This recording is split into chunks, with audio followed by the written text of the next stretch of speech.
স্বৈরা শাসনের ভিতরে আলেমদেরকে কখনো খুনি বানাবে, কখনো রাজাকার বানাবে, কখনো মৌলবাদ বলবে। এই প্রত্যেকটা শব্দ যারা আলেমদেরকে বলে এরা প্রত্যেকেই স্বৈরাচার, স্বৈরাচার, স্বৈরাচার।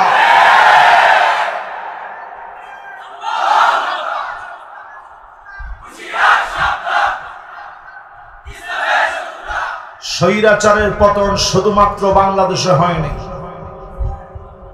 না, বাংলাদেশে শুধুমাত্র না, এই দেশ দিয়ে আল্লাহ শুরু করছে। সিরিয়াতেও স্বৈরাচারের পতন হয়েছে, মিশরে অচিরেই পতন ঘটবে, তিউনিসিয়াতে মুসলমানেরা আবার নতুন করে মোড় নিবে, লিবিয়ার ভিতরে আবার নতুন করে বিস্ফোরণ ঘটবে, আরবে একটা বসন্ত হবে, আগামীর পতাকা কালেমার পতাকা হবে, কোন জালেম আটকা দিতে পারবে না, পারবে না, পারবে না।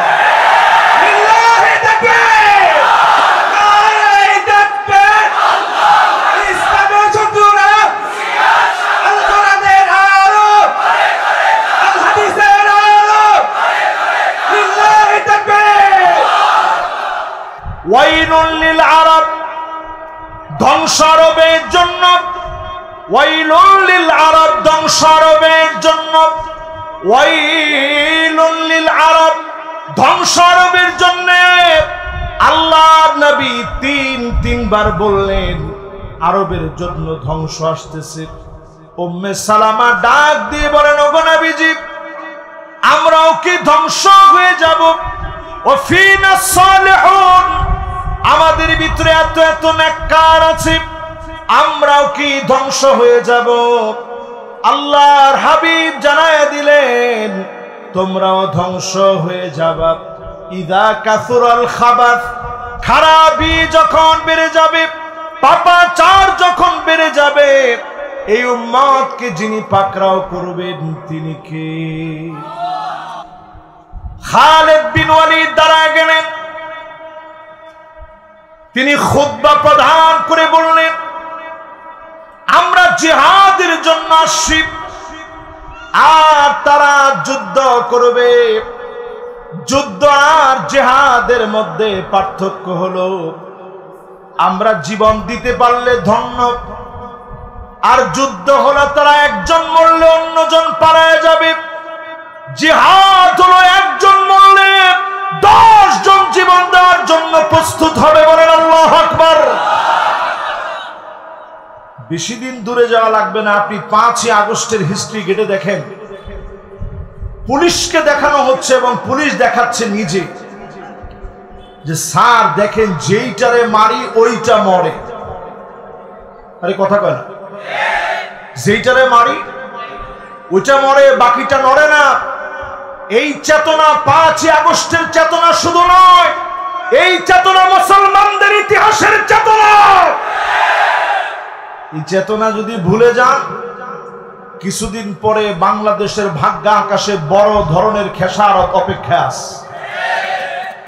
প্রিয় ভাইরা আমার, খালিদ বিন ওয়ালিদ যখন জিহাদের ময়দানে গেছে, খবর পাইয়া সেই সময়ের ইয়ারমুকের যুদ্ধের সংবাদ রোমক সম্রাট, চীনের সম্রাটের কাছে দিছে, দিয়ে বলছে, ভাই কিছু সৈন্য পাঠাও।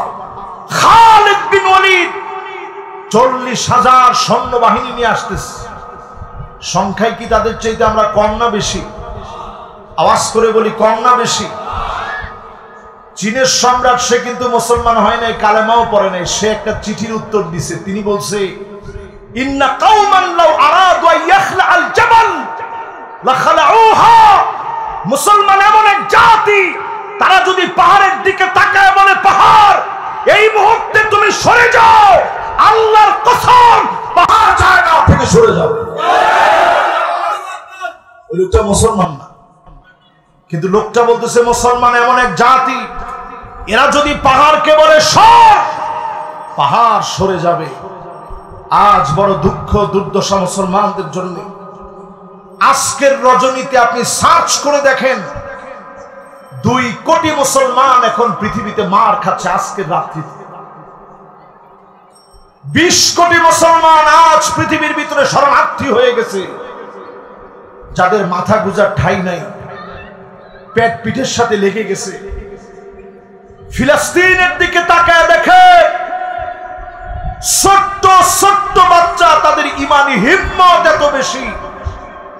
এক ছোট্ট বাচ্চারে সাংবাদিক প্রশ্ন করতেছে, তোমার মাথার উপর দিয়ে বোমারু বিমান চলছে, তোমার কি ভয় লাগে না? ছোট্ট বাচ্চা জবাব দিয়ে বলছে, বোমারু বিমান যেই উঁচা দিয়ে চলতেছে তারও অনেক অনেক উঁচায় আমার আল্লাহ। আল্লাহকে সাক্ষী রেখে বলি, যারা আজকে আমরা এই মাহফিলে বসেছি, স্পষ্টভাবে জেনে রাখেন, সুম্মা তাকুনু খিলাফাতান আলা মিনহাজি নবুওয়াতিন, আল্লাহর নবীর দেখানো পথ এবং মত অনুযায়ী আবার যদি খিলাফা প্রতিষ্ঠা না হয়, জুলুম নির্যাতন নেমে আসবে। আপনি টুপি নিয়ে বিতর্ক করার সময় পাবেন না, কারণ মাথা থাকবে না, ভয়াবহ সময় আসবে। চ্যানেলটি সাবস্ক্রাইব করে আমাদের সঙ্গেই থাকুন। আউযু বিল্লাহি মিনাশ শাইতানির রাজীম। বিসমিল্লাহির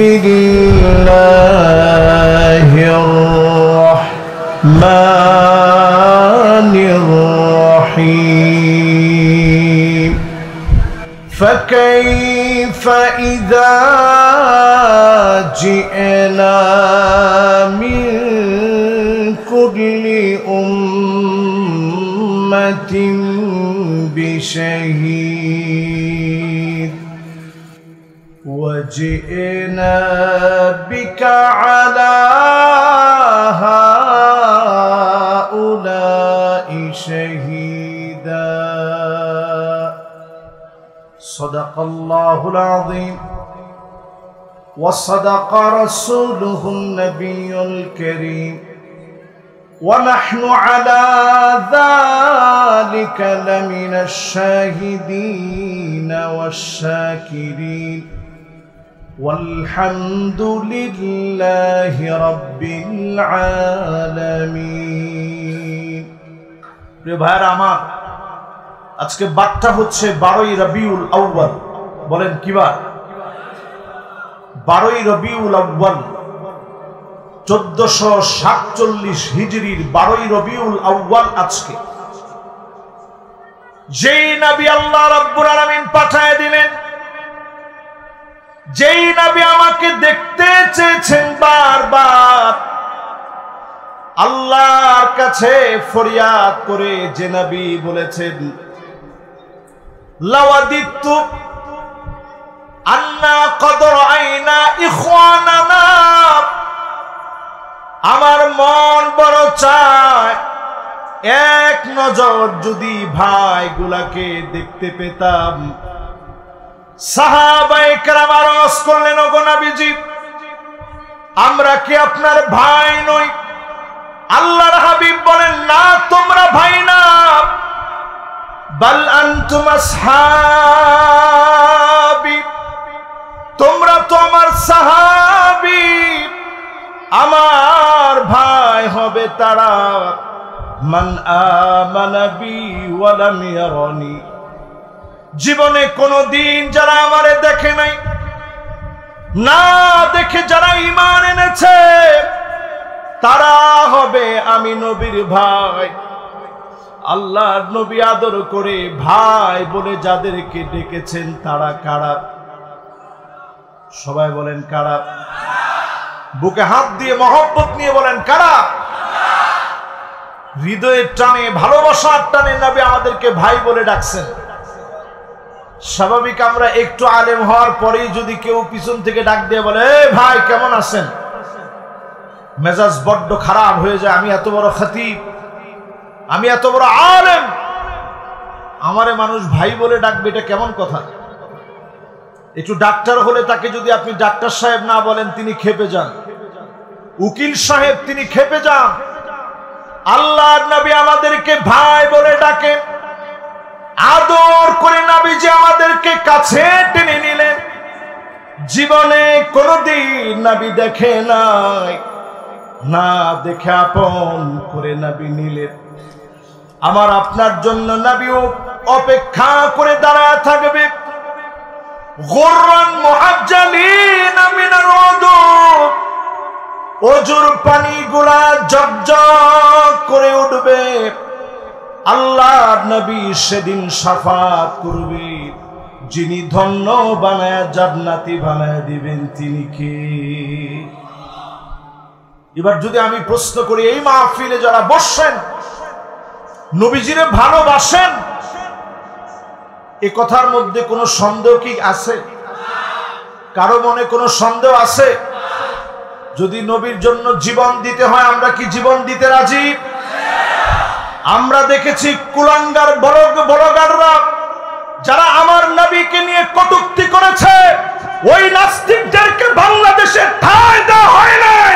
ফারাবির মতো আল্লাহর গোলামেরা দাঁড়িয়ে গিয়েছে। সুতরাং মনে রাখতে হবে, আমরা তো নবীর সেই উম্মত যাদেরকে নবীজি না দেখে ভালোবাসছেন, আমাদের জন্য কাঁদছেন, আল্লাহর কাছে কাঁদবেন, আল্লাহ আমাদেরকে মাফ করে দিবেন। বলেন আল্লাহু আকবার। নবী আমাদেরকে কি বলে ডাকছে? সবাই বলেন কি বলে ডাকছে? রবিউল আউয়ালের আজকের এই আলোচনাটা দিলের ভিতরে বসায় নেন। নবী কি বলে ডাকছে? আম্মা জান আয়েশা সিদ্দিকা রাদিয়াল্লাহু তাআলা আনহা বলেন, গভীর রজনীতে নবীজির কান্নার কারণে ঘুম ভেঙে যেত। ছোট্ট ঘরের ভিতরে নবীজি সেজদা দিতেন। আম্মা জান বলেন, নবী এমন ভাবে কাঁদত, আজিজুন কাজিজিল মিরজাল, ফুটন্ত পানিগুলা টকবক করে ফুটলে যেইভাবে গড়গড় গড়গড় করে আওয়াজ হয়, নবীজির ভিতর থেকে কান্নার আওয়াজগুলা গড়গড় করে বের হতো। আম্মা জান আয়েশা বলেন, আমি আমার কানটাকে হুজুরের জবানের সামনে নিয়ে যেতাম, নবী কি বলে আল্লাহর কাছে এত পরিমাণ কান্দে। কানটাকে নিয়ে আমি শুনতাম, অন্য কোনো কিছু বলে নবী কান্দে না। নবী আল্লাহর কাছে কান্দে আর বলে, আল্লাহুম্মা উম্মতি,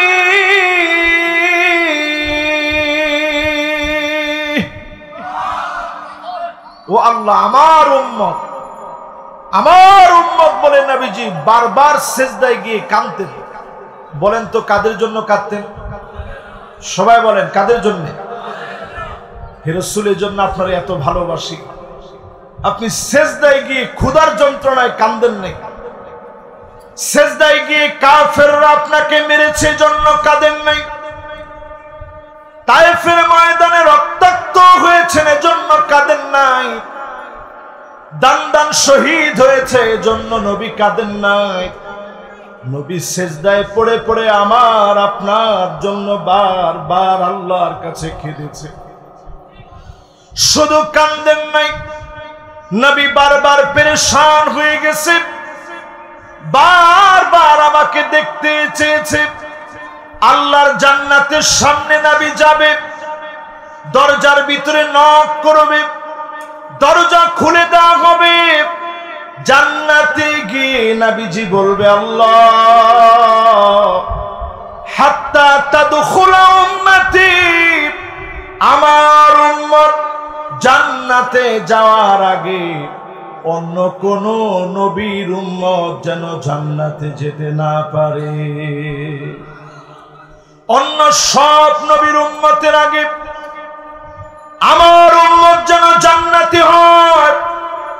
নবী বারবার আল্লাহর কাছে বলবেন, সমস্ত নবীর আগে নবীর উম্মত দিয়ে যিনি ভরপুর করে দিবেন তিনি কে? জান্নাতের ভিতরে 120টা কাতার হবে। আওয়াজ করে বলেন তো কয়টা? এই যে আমরা যারা 1447 বছর পরে আজকে এই মাহফিলে বসছি, 12ই রবিউল আউয়ালে 120টা কাতারের ভিতরে 80 মিন উম্মতি, আল্লাহর নবীর উম্মত দিয়ে 120 কাতারের ভিতরে 80 কাতার পুরা হয়ে যাবে। ওয়া আরবাউনা মিন সাইরিল উমাম, অন্য সব নবীর উম্মত দিয়ে আল্লাহর জান্নাতের মাত্র 40 কাতার ভরবে। একা একা আমার নবীর উম্মত দিয়ে জান্নাতের 80 কাতার যিনি পুরা করে দিবেন তিনি কে? খুশি না বেজার? বলেন তো জান্নাতে কাতার কয়টা? সবাই বলেন কয়টা? সেই 120টা কাতারের ভিতরে 80টা কাতার পূর্ণ হবে উম্মতে মুহাম্মাদীদেরকে দিয়ে। জোরে কোন আল্লাহু আকবার। এবার আমার ভাইরা আসেন ওই জায়গায়। আগামীর পৃথিবীতে 5টা শাসন আসবে, নবীজি বলে গেলেন। একটু আঙ্গুল উঠায় দেখান তো কয়টা? সবাই কিন্তু উঠায় নেই, জোরে সোরে উঠায় দেখান। আমরা সবাই মুসলমান, কোনো সন্দেহ আছে? একটু আঙ্গুলগুলো উঠায় বলেন কয়টা? পিছনে একজন মুরব্বী এখনো উঠায় নেই, মাশাআল্লাহ। এখন 2 হাতের 5টার 5টা 10টা উঠেছে। তাহলে সবাই বলেন কয়টা? এবার সবাই হাতটা নামা। আজকের এই আলোচনাটা যদি আপনি আমি বুঝে যেতে পারি, আগামীর দিনে মুসলমানদের বিজয় কোন শক্তি আটকায় রাখতে পারবে না। জোরে কোন আল্লাহু আকবার। আল্লাহর হাবিব বললেন 1 নাম্বার শাসন হবে সুম্মা তাকুনু নাবুওয়া ফীকুম মা শাআল্লাহ আন তাকুন। আল্লাহ পাক যাকে চাবেন নবী বানাবেন, নবীদেরকে দিয়ে শাসন করাবেন। এরপরে আল্লাহ রাব্বুল আলামিন নবীদেরকে উঠায় নেবেন। আমার নবী আমাদেরকে কাঁদিয়ে চলে গেলেন, আর কোন দিনের জন্য নবী আসবে না। নবীর শাসন আমরা দেখি নাই, নবীর শাসন আমরা পাই নাই। দ্বিতীয় নাম্বার শাসন নবীজি বলে গেলেন সুম্মা তাকুনু খিলাফাতান আলা মিনহাজি নবুওয়াতি। খুলাফায়ে রাশিদিনরা শাসন করবে। 32 বছর শাসন করেছে, এই শাসন ব্যবস্থা শেষ হয়ে যাবে। সুম্মা ইয়ারফাউহা আল্লাহ, খলিফাদেরকে আল্লাহ উঠায় নেবেন। হযরতে আবু বকর চলে গেলেন, হযরতে ওমর চলে গেলেন, হযরতে ওসমান চলে গেলেন, হযরতে আলী চলে গেলেন। একজনের পর একজন খলিফা চলে গেলেন। আল্লাহ পাক এই জমিনের দিনকে বন্ধ করেন নাই। সুম্মা মুলুকান আদান, এরপরে এই জমিনের ভিতরে আসবে রাজতন্ত্র। জোরে কোন কি তন্ত্র?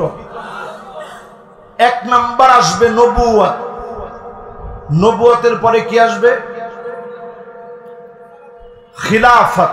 1 নাম্বার আসবে, 2 নাম্বার আসবে, 3 নাম্বার আসবে রাজতন্ত্র। আবার একটু আমরা পড়াটা মুখস্থ করি। 1 নাম্বার কি? 2 নাম্বার কি? 3 নাম্বার কি? রাজতন্ত্র এই পৃথিবীতে আসবে। আপনি 1 বছর 2 বছর না, হাজার বছরের হিস্ট্রি ঘেটে দেখেন। জমিনের বুকে রাজতন্ত্র ছিল 1000 বছর ধরে। আমি তুরস্কে গিয়েছি, মুসলিম শাসকদের শেষমেশ এমন অবস্থা ছিল, স্বর্ণের চামচ দিয়ে অনেকে খেয়েছে। এর শাসন আল্লাহ তাআলা কন্টিনিউ করতে দেয় নাই। জমিন থেকে সুম্মা ইয়ারফাউহা আল্লাহ, আল্লাহ উঠায় নিয়েছে। 3য় নাম্বার শাসন শেষ, বাকি আছে কয়টা? 4র্থ নাম্বারে আল্লাহর হাবিব বলেন সুম্মা তাকুনু মুলকান জাবরিয়া। স্বৈরা শাসক আসবে, আলেমদের উপরে যারা জুলুম করেছে, নির্দোষ মানুষকে যারা অত্যাচার করেছে, ওরাই স্বৈরা শাসক। আল্লাহর হাবিব বললেন সুম্মা ইয়ারফাউহা আল্লাহ, টেনে হিচড়ে আল্লাহ তাদেরকে নামায় দিবে, ঠিক কিনা বলে? আপনারা কি দেখছেন সেটা? জোরে বলেন, দেখছেন? নবীজির হাদিস অনুযায়ী মুসনাদে আহমদের হাদিস এটি। চতুর্থ নাম্বার শাসন এই পৃথিবীতে আসবে। শাসনের নাম হচ্ছে স্বৈরা শাসন। স্বৈরা শাসনের ভিতরে আলেমদেরকে কখনো খুনি বানাবে, কখনো রাজাকার বানাবে, কখনো মৌলবাদ বলবে। এই প্রত্যেকটা শব্দ যারা আলেমদেরকে বলে, এরা প্রত্যেকেই স্বৈরাচার, স্বৈরাচার, স্বৈরাচার।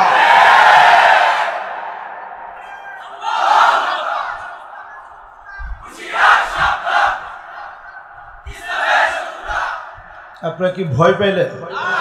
তো নারায়ে তাকবীরের ওজনটা একটু হালকা হয়ে গেছে না? জোরে সোরে একজনে বলেন তো, নারায়ে তাকবীর।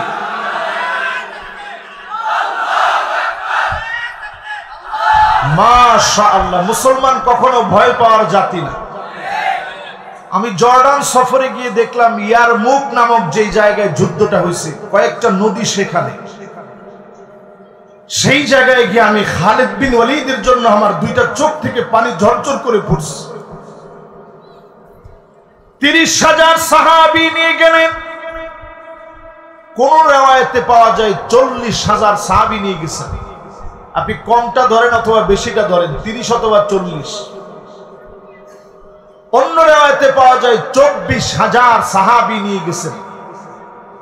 অপোজিটে সেই সময়ের সবচেয়ে রোমক সম্রাটের শক্তিশালী বাহিনী ছিল 2,40,000। আমরা যদি 40,000 হই তাহলে তারা বেশি কত? আমরা যদি 30,000 হই তাহলে তারা বেশি কত? এবার আমরা যদি 26,000 হই তারা বেশি কত? 2 লাখ। চিন্তা করেন, পুরাটাই তো তারা আমাদের চাইতে বেশি। খালিদ বিন ওয়ালিদ 15 দিন ধরে সফর করে খেয়ে না খেয়ে সেখানে গেছেন। খালিদ বিন ওয়ালিদ দাঁড়ায় গেলেন।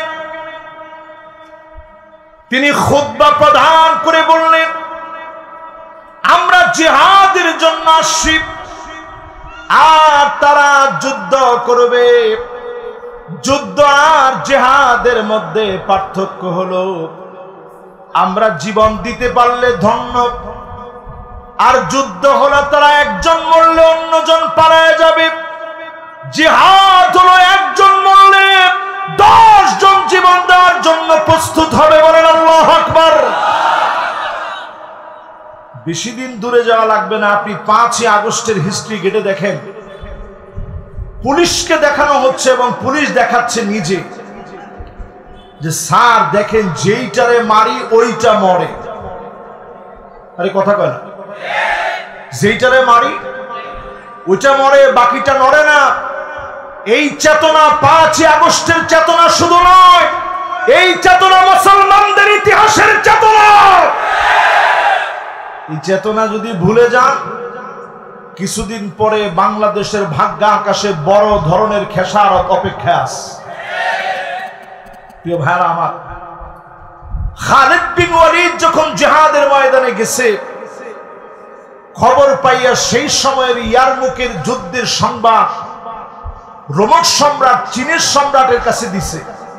দিয়ে বলছে, ভাই কিছু সৈন্য পাঠাও। খালিদ বিন ওয়ালিদ 40,000 সৈন্য বাহিনী নিয়ে আসতেছে। সংখ্যায় কি তাদের চাইতে আমরা কম না বেশি?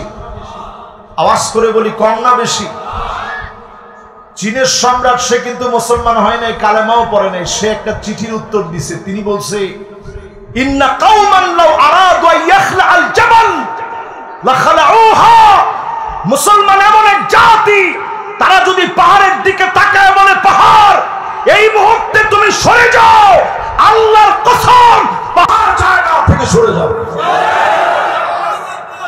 লোকটা মুসলমান না, কিন্তু লোকটা বলতেছে মুসলমান এমন এক জাতি, এরা যদি পাহাড়কে বলে সর, পাহাড় সরে যাবে।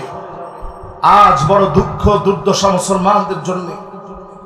আজকের রজনীতে আপনি সার্চ করে দেখেন, 2 কোটি মুসলমান এখন পৃথিবীতে মার খাচ্ছে আজকের রাত্রিতে।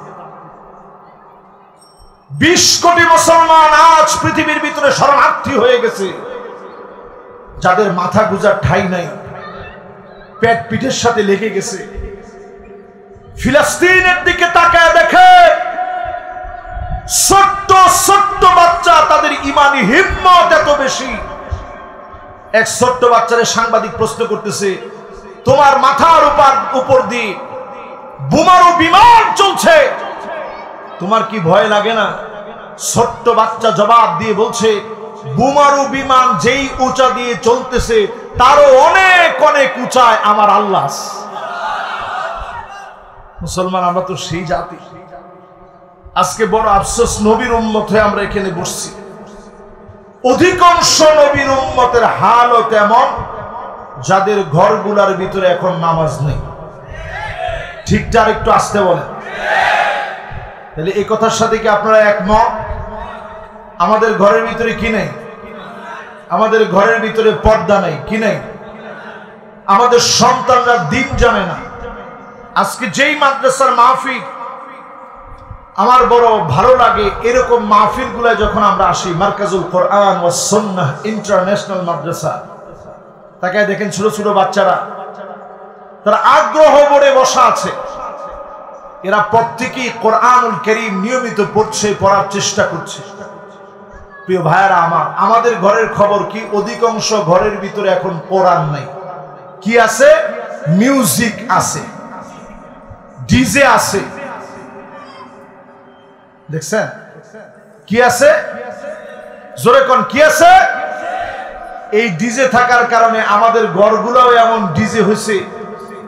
এখানে যেহেতু এটা আমার এলাকা, এই ওয়াজ করতে আমার কোনো ভয় নেই।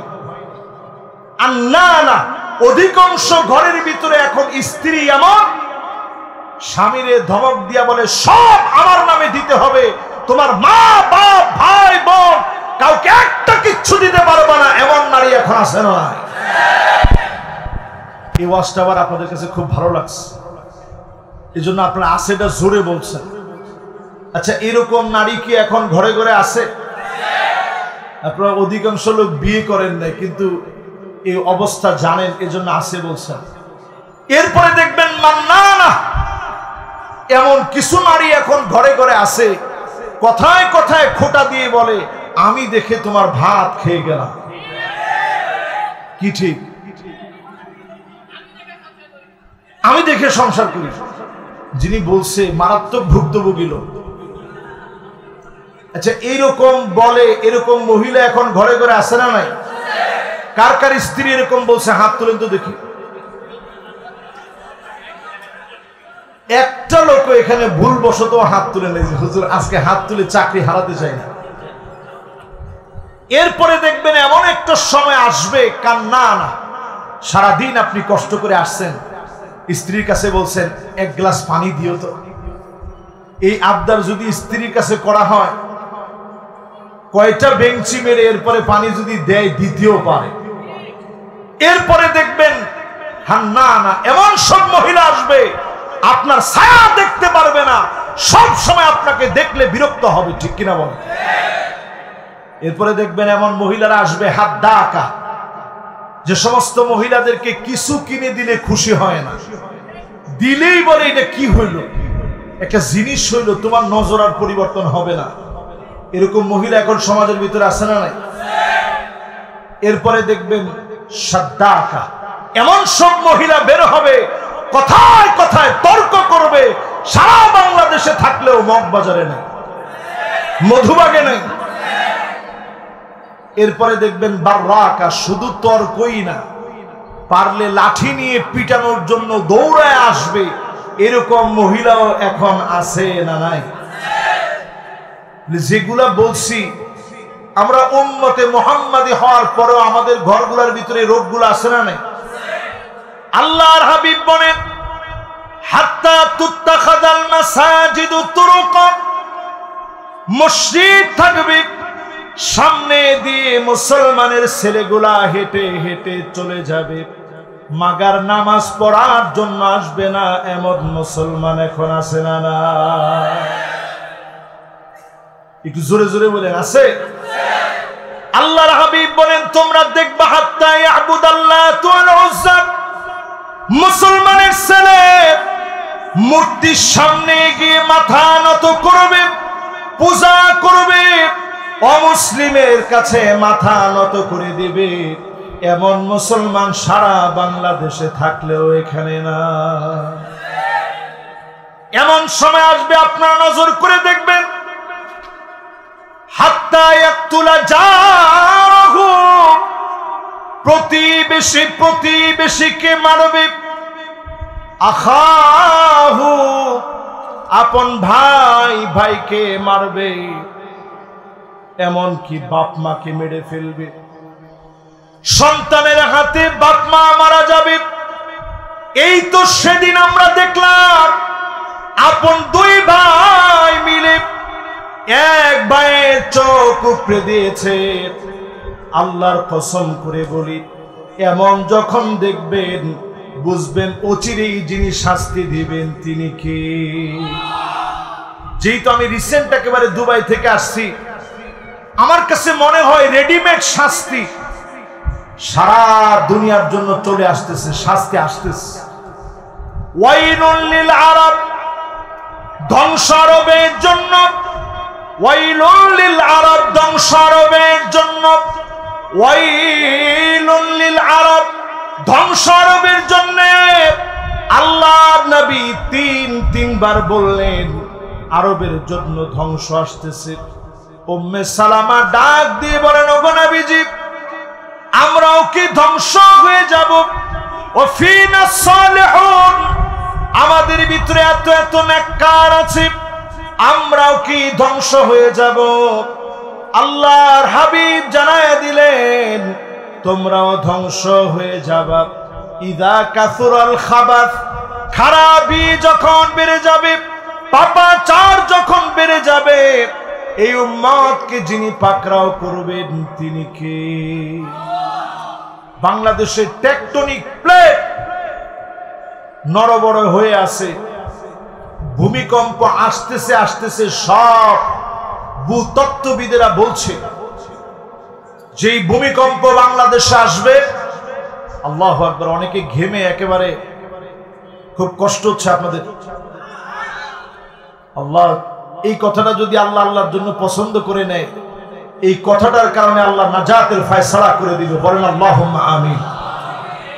প্রিয় ভাইরা আমার, বাংলাদেশের এই যে একটা অবস্থা, এই অবস্থার দিকে তাকায় একটু চিন্তা করেন। করোনা আসছিল বাংলাদেশে, সারা পৃথিবী তটস্থ হয়ে গেছে, আধুনিক বিশ্ব মাথা থুবড়ে পড়েছে, কিন্তু বাংলাদেশে যিনি তার রহমত আর কুদরতে হেফাজতের ছায়া বিস্তার করে এদেশের মানুষকে যিনি নিরাপত্তা দিয়েছেন তিনি কি? বারবার আল্লাহ আমাদেরকে বাঁচায় দেন। ওই যে বলছিলাম 5টা শাসন আসবে, আল্লাহ চান এই জমিনে কালেমার পতাকা উড়বে। এজন্য এই গোলামদেরকে আল্লাহ বড় ভালোবাসেন, ঠিক কিনা বলে? এবার দেখি আপনাদের মনে আছে কিনা। 1 নাম্বারটা কি বলেন তো দেখি, জোরে। 2 নাম্বারটা কি? লিল্লাহে তাকবীর। 3 নাম্বারটা কি? 4 নাম্বার বাকি আছে স্বৈরাচারের পতন শুধুমাত্র বাংলাদেশে হয়নি না, বাংলাদেশে শুধুমাত্র না, এই দেশ দিয়ে আল্লাহ শুরু করছে। সিরিয়াতেও স্বৈরাচারের পতন হয়েছে, মিশরে অচিরেই পতন ঘটবে, তিউনিসিয়াতে মুসলমানেরা আবার নতুন করে মোড় নিবে, লিবিয়ার ভিতরে আবার নতুন করে বিস্ফোরণ ঘটবে, আরবে একটা বসন্ত হবে, আগামীর পতাকা কালেমার পতাকা হবে, কোন জালেম আটকা দিতে পারবে না, পারবে না, পারবে না।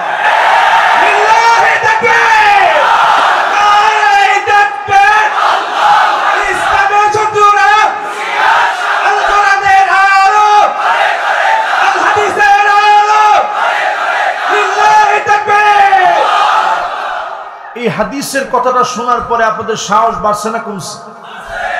আমরা সেই জাতি যারা পাহাড়কে যদি বলতাম পাহাড় সরে যাও, সরে যেতে বাধ্য হতো।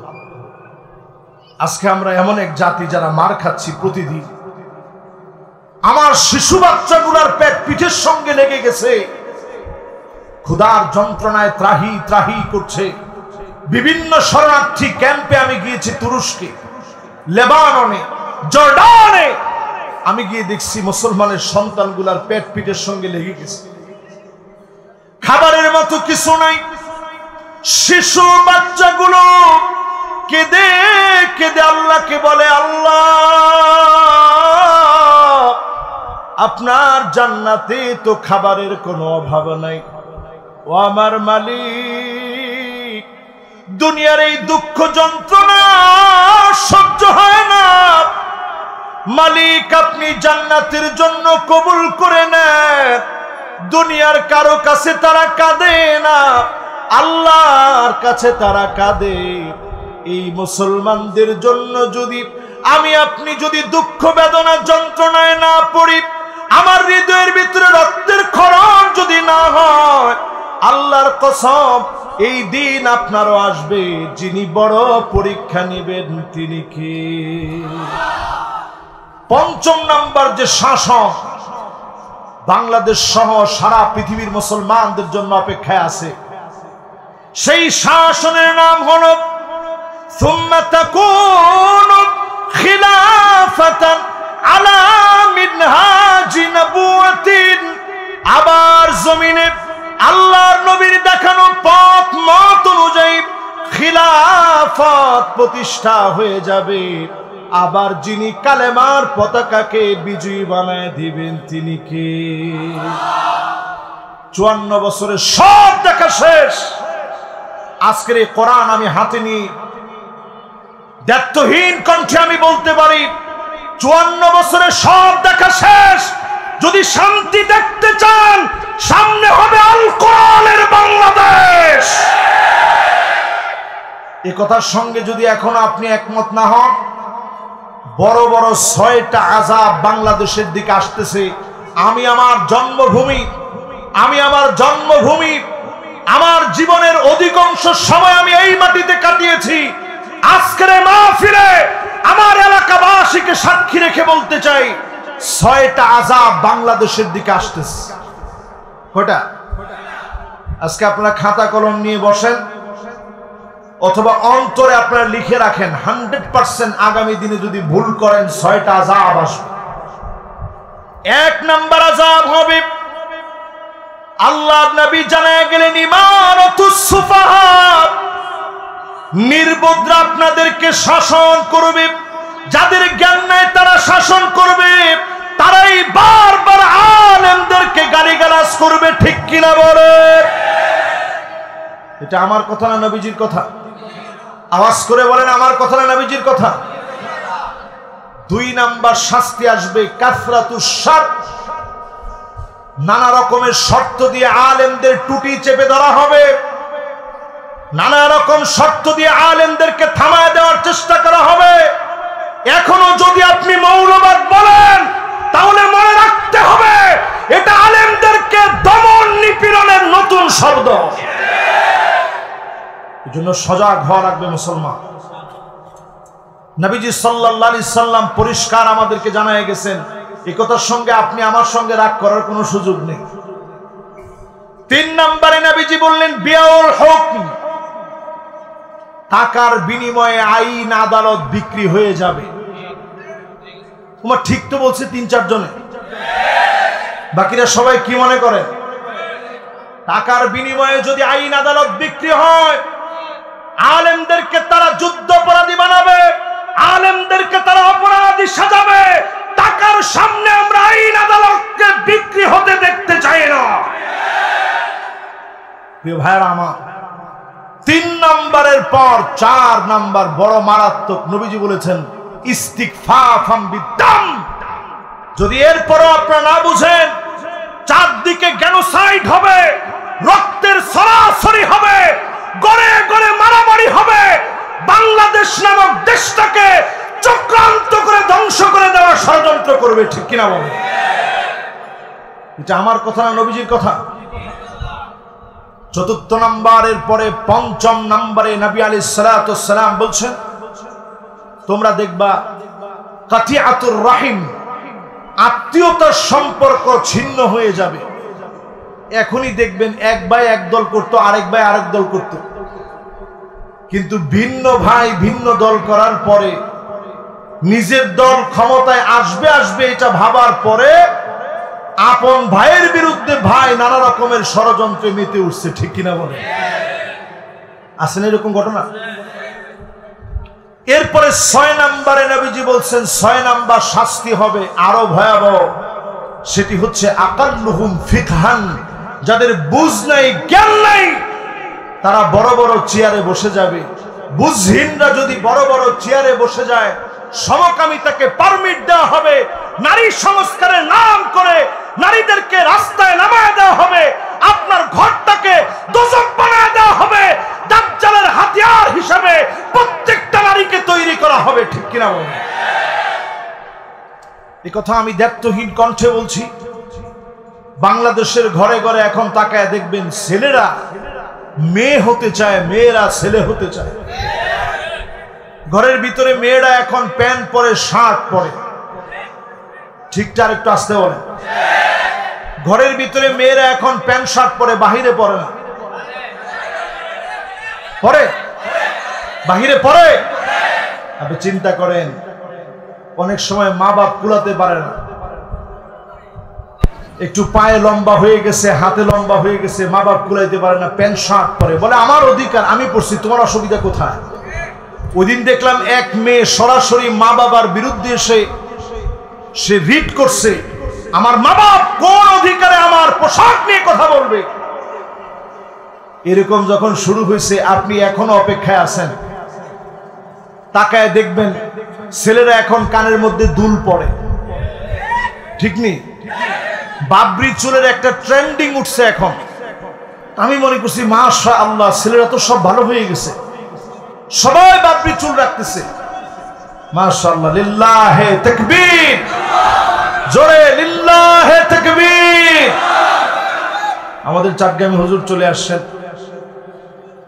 উনি মাহফিল করতে গিয়ে কত বাধার সম্মুখীন হয়েছে এটা আপনারা বিভিন্ন ভিডিওতে আপনারা দেখেছেন। আমার বড় ভালো লাগতেছে যে আমার এলাকায়, শুধু এলাকা না, আমার বাড়িতে এতগুলো মেহমানকে আমি পেয়েছি। আমি সত্যি জীবনে 11টা বছর আমার মাহফিলের বয়স বাংলাদেশে আসার পরে, কিন্তু 11 বছরের একটা অপূর্ণতা যেন আজকে পূর্ণতা হয়েছে এই মাঠে মাহফিল করার মধ্য দিয়ে। আল্লাহকে সাক্ষী রেখে বলি, যারা আজকে আমরা এই মাহফিলে বসেছি, স্পষ্টভাবে জেনে রাখেন, সুম্মা তাকুনু খিলাফাতান আলা মিনহাজি নবুওয়াতিন, আল্লাহর নবীর দেখানো পথ এবং মত অনুযায়ী আবার যদি খিলাফা প্রতিষ্ঠা না হয়, জুলুম নির্যাতন নেমে আসবে। আপনি টুপি নিয়ে বিতর্ক করার সময় পাবেন না, কারণ মাথা থাকবে না। ভয়াবহ সময় আসবে। আমি উজবেকিস্তান গিয়েছিলাম গত 3 বছর আগে। সেখানে ইমাম বুখারী আলাইহির রাহমার মাকবারা জিয়ারত করেছি। ইসমাইল কাফফাল আশ-শাশি রাহমাতুল্লাহি আলাইহির কবর জিয়ারত করেছি। এমনও আলেমের কবর জিয়ারত করেছি যাদেরকে দ্বিখণ্ডিত করা হয়েছে। অসংখ্য কোরআনকে মাটির নিচে পুঁতে রাখা হয়েছে, একটা মানুষও যেন কোরআন পড়তে না পারে। এত জুলুম করার পরেও ওই মাটিতে তারা কোরআনের আওয়াজকে দমায় দিতে পারে নাই। সুতরাং বাংলাদেশে এক একটা মাদ্রাসা যখন থাকবে, মার্কাজুল কোরআন ও সুন্নাহ ইন্টারন্যাশনাল মাদ্রাসার মতো মাদ্রাসা, নয়াটোলা ইউএন কামিল মাদ্রাসার মতো মাদ্রাসা, যেই মাদ্রাসার ভিতরে নুরানি আছে, হেফজখানা আছে, কওমি মাদ্রাসা আছে, মাদানী নিসাব আছে, এই মাদ্রাসাগুলো যতদিন থাকবে, আল বারাকা মা আকাবিরিকুম, বরকত বড়দের সঙ্গে, বরকত মুরব্বিদের সঙ্গে। আমাদের মুরব্বিরা যতদিন আছে, কোরআন সুন্নাহর আওয়াজ যতদিন আছে, বাতিল আমাদের বিরোধিতা করে আলেমদেরকে দমাতে পারবে না, পারবে না, পারবে না। এখনো যদি মুসলমান আমরা না বুঝি, আগামী দিনটা ভয়াবহ হবে। শুধু শেষ কথা, এ কথার মধ্য দিয়ে আমি আমার আলোচনার ইতি টানতে চাই। রবিউল আউয়াল মাসে 12ই রবিউল আউয়ালের মতো এমন একটা মুবারক সময়ে আমি আপনি বসা আছি। নবীজি আমার আপনার জন্য অপেক্ষায় থাকবে। 5 শ্রেণীর মানুষকে নবীজি ডেকে ডেকে শাফাআত করবে। এর মধ্যে 1 নাম্বার হচ্ছে মান ক্বালা লা ইলাহা ইল্লাল্লাহ খালিসান মিন কলবিহি আও নাফসিহি, যে লোকটা মন থেকে কালেমা পড়েছে নবীজি ডেকে ডেকে তাকে শাফাআত করবে। জোরে কোন আল্লাহু আকবার। 2 নাম্বার নবীজি শাফাআত করবে যে লোকটা আযান হওয়ার পরে আযানের জবাব দিয়েছে। আমাদের সমাজের ভিতরে মুআজ্জিনদেরকে আমরা ছোট করে দেখি। সাহাবীরা মুআজ্জিন হওয়ার জন্য প্রতিযোগিতা করত। কুলু মিসলা মা ইয়াকুলুল মুআজ্জিন, প্রতিযোগিতা দেখে নবীজি বলছে ঠিক আছে তোমরাও মুআজ্জিন যেমনে বলে তোমরাও বলো। এই যে আযান হয়, আযানের পরে আপনারা জবাব দিবেন। যারা দিবেন হাল্লাত লাহু শাফাআতি, নবীজি আপনার জন্য অবশ্যই শাফাআত করবে। জোরে কোন আল্লাহু আকবার। 3 নাম্বার নবীজি শাফাআত করবে আকসারুহুম আলাইয়া সালাহ, অধিক পরিমাণ যারা নবীজির উপরে দরুদ শরীফ পড়বেন। যদি পুরা দরুদ শরীফটা নামাজের ভিতরে আমরা যে দরুদ পড়ি যদি এটা পড়তে নাও পারেন অন্তত এতটুকুন বলেন সাল্লাল্লাহু আলাইহি ওয়াসাল্লাম। কি বলবেন? জোরে বলেন কি বলবেন? আবার বলেন কি বলবেন? আজকে আমল করে দেখেন ঘুমানোর আগে সাল্লাল্লাহু আলাইহি ওয়াসাল্লাম, সাল্লাল্লাহু আলাইহি ওয়াসাল্লাম যতবার পারেন পড়তে থাকেন। হতে পারে আজকের রজনীতেই স্বপ্ন যুগে পেয়ারা হাবিবকে আপনারা দেখবেন। মান রাআনি ফিল মানাম ফাকাদ রাআনি ফিল ইয়াকযা فإن الشيطان لا يتمثل بي وفي رواية أخرى فإن الشيطان لا يتشبه بي, শয়তান নবীর আকৃতি ধারণ করতে পারে না। অধিক পরিমাণে দরুদ শরীফ পড়েন, নবীর জিয়ারতে যিনি ধন্য বানায় দিবেন তিনি কে? প্রিয় ভাইরা আমার, অধিক পরিমাণে দরুদ শরীফ পড়েন সাল্লাল্লাহু আলাইহি ওয়াসাল্লাম, সাল্লাল্লাহু আলাইহি ওয়াসাল্লাম পড়ার চেষ্টা করেন। 4 নম্বরে যেই লোকটা মদিনায় মারা যাবে মনের আকাঙ্ক্ষা থাকবে আল্লাহ যদি মদিনায় মারা যেতে পারতাম, মদিনায় যদি মারা যেতে পারতাম, এই দোয়া যদি কবুল হয়ে যায়। আল্লাহর নবী বলেন আমি নবী সাক্ষী হয়ে যাব। আনা শাহিদুর লাহু, আল্লাহর নবী সাক্ষী দিবে। নবীর সাক্ষী দেওয়ার কারণে যিনি মাফ করে দিবেন তিনি কে? 4 নাম্বার। এরপরে 5 নম্বরে নবীজি ওই লোকটারে শাফাআত করবে। শাফাআতি লি আহলিল কাবাইর মিন উম্মতি, উম্মতের বড় বড় গুনাহ করে ফেলেছে, উম্মতের ভিতরে বড় বড় গুনাহগার যারা হাত কেটে পুল সিরাত পার হতে যায় কেটে কেটে পড়ে যাবে। নবী দাঁড়ায় দাঁড়ায় বলবে ইয়া রাব্বি সাল্লিম, ইয়া রাব্বি সাল্লিম, ও মালিক আমার উম্মতকে একটু শান্তি দিয়া দেন, আমার উম্মতটারে একটু মাফ করে দেন। সেই দিন আল্লাহর নবীর এমন কিছু উম্মত থাকবে পুল সিরাত পার হতে যে এমন ভাবে নূর গুলা বের হবে, ডাক দিয়ে বলবে, জাহান্নাম ডেকে বলবে জুজিয়া মুমিন ইন্না নূরাকা ইউতফিউল হাবিব, ও মুমিন তাড়াতাড়ি চলে যাও, তোমার নূরের কারণে জাহান্নামের আগুনগুলা নিভে যাচ্ছে, তোমার নূরের কারণে জাহান্নামের আগুনগুলা নিভে যাচ্ছে। সিনফান মুশাতান, কেউ কেউ যাবে পায়ে হেঁটে হেঁটে, সিনফান রুকবানান, কেউ কেউ যাবে আল্লাহর জান্নাতে আর হলে চড়ে, আর কারো কারো চেহারাগুলা নিচের দিকে দিয়ে দিবেন, পা গুলা উপরের দিকে দিয়ে দিবেন, সকল জায়গায় কান্নার রোল পড়ে যাবে।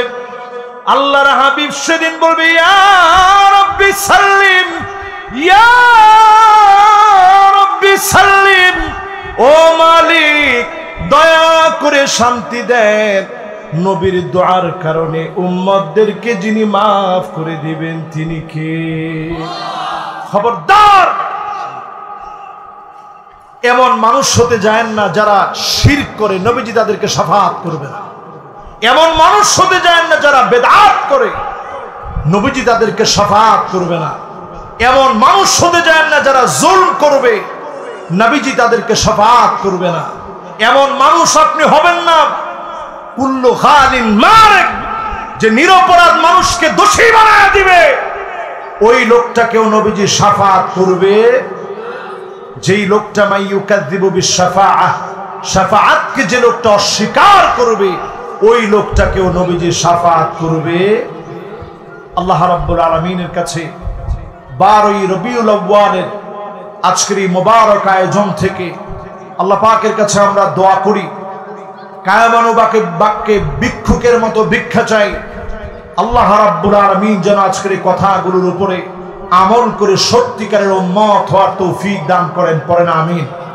আসসালামু আলাইকুম ওয়া রাহমাতুল্লাহি ওয়া বারাকাতুহু।